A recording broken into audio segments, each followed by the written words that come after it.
పరిశుద్ధ గ్రంథం నిర్గమాకాండం 1వ అధ్యాయం. ఇశ్రాయేలు ప్రజల అభివృద్ధి, వారి బానిసత్వం. ఇశ్రాయేలీలు ఐగుప్తులో ఎక్కువగా పెరిగారు. ఫరో వారిని బానిసలుగా చేసి బాధించాడు.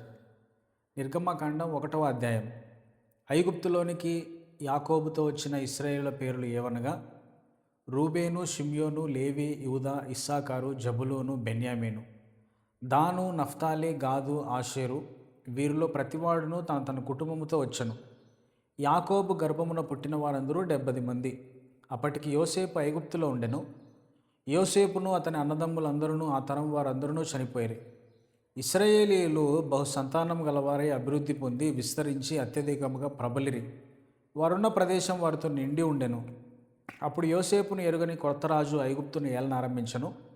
అతడు తన జనులతో ఇట్లనెను, ఇదిగో ఇశ్రాయేలు సంతతి అయిన ఈ జనము మనకంటే విస్తారముగాను బలిష్టముగాను ఉన్నది.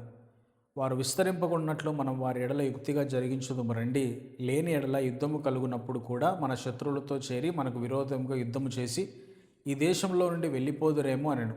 కాబట్టి వారి మీద పెట్టిన భారముల్లో వారిని శ్రమ పెట్టుటకు వెట్టి పనులు చేయించు అధికారులను వారి మీద నియమింపగా వారు ఫరో కొరకు ధాన్యాదులను నిలువ చేయ పీతోము, రామశేషను పట్టణములు కట్టిరి.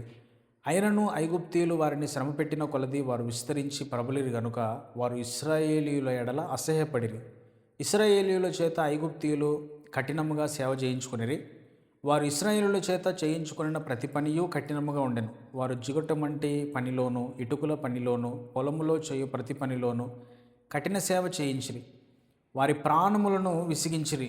మరియు ఐగుప్తు రాజు షిఫ్రా పూయా అను హెబ్రీల మంత్రసానులతో మాట్లాడి, మీరు హెబ్రీ స్త్రీలకు మంత్రసాని పని చేయుచు వారిని పీఠముల మీద చూచినప్పుడు మగవాడైన ఎడల వాడిని చంపుడి, ఆడదైన ఎడల దాన్ని బ్రతుకునీయడని వారితో చెప్పెను. అయితే ఆ మంత్రసానులు దేవునికి భయపడి ఐగుప్తు రాజు తమకు ఆజ్ఞాపించినట్లు చేయక మగపిల్లలను బ్రతుకునీయగా ఐగుప్తు రాజు ఆ మంత్రసానులను పిలిపించి, మీరెందుకు మగపిల్లలను బ్రతకనిచ్చితిరి?